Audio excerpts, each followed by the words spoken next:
My parents' biggest frustration was that I was epically lazy, and if they handed out gold medals for being lazy, I would have won, I assure you, hands down. Because even though I was a slightly chubby kid growing up in a morbidly obese family in Tacoma, Washington, I always knew two things about myself. One day I was going to be rich, and I was going to have six-pack abs. Like, those are the two things, as that kid that was, jiggling his belly thinking, one day I'm not going to have to suck in my gut. When I left for college, my own mother, who'd always been my biggest cheerleader, quietly assumed I was going to fail. But these two guys that were successful entrepreneurs and bodybuilders happened to walk into a class when I was a teacher. And they were just starting a technology startup, and they said, hey, we need a copywriter. Why don't you come be a copywriter? And so I was just young enough and just dumb enough, and I went all in. They literally put me in the room with all the computer servers. But starting from there, I knew I could wow people because I was willing to grind it out. And we all have a superpower, and my superpower may be the willingness and ability to endure suffering. I had suffered a lot. I hadn't taken a day off in like 6.5 years because I was so hell-bent to get rich. And then I realized, almost 8.5 years in, I'd finally had enough.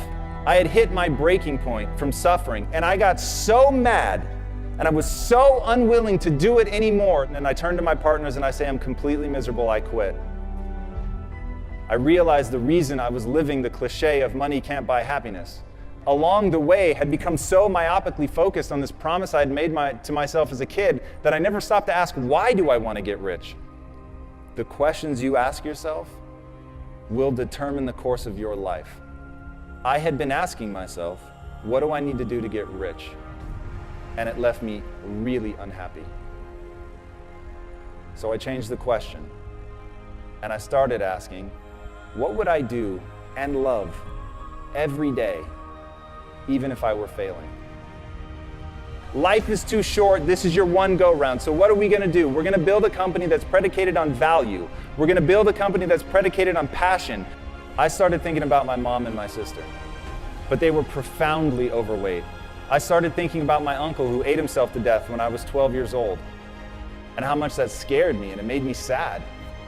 And it made me sad to see that there were millions, if not more than 1 billion people that were in the same kind of abusive relationship with food that my mom and my sister were.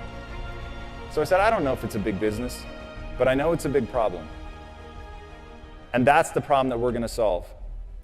And so we decided to build a totally new kind of company. We started Quest Nutrition in 2010, just as we were coming out of the Great Recession. I was wearing a hairnet and a lab coat every day, and my employees were former gang members, ex-drug dealers, felons. We were in Compton, and we literally told everybody in the neighborhood, I don't care if you've been convicted of a crime. I just want to know if you're willing to bust your ass to change your life. And if you are, you're going to get an interview. And I'm not going to ask for your resume. I don't care about your resume. Your resume tells me where you've been. It doesn't tell me the price you're willing to pay to become somebody new. Every belief that you have is a choice. I choose to believe that human potential is nearly limitless. And this was the belief that changed my life. Because once I realized, so it's not about who you are today. It's about who you want to become and the price you're willing to pay to get there. And I promise you, the day that you're willing to pay any price, you'll achieve what you want to achieve. If you truly believe that human potential is limitless, what do you want to become? And what price are you willing to pay to get there?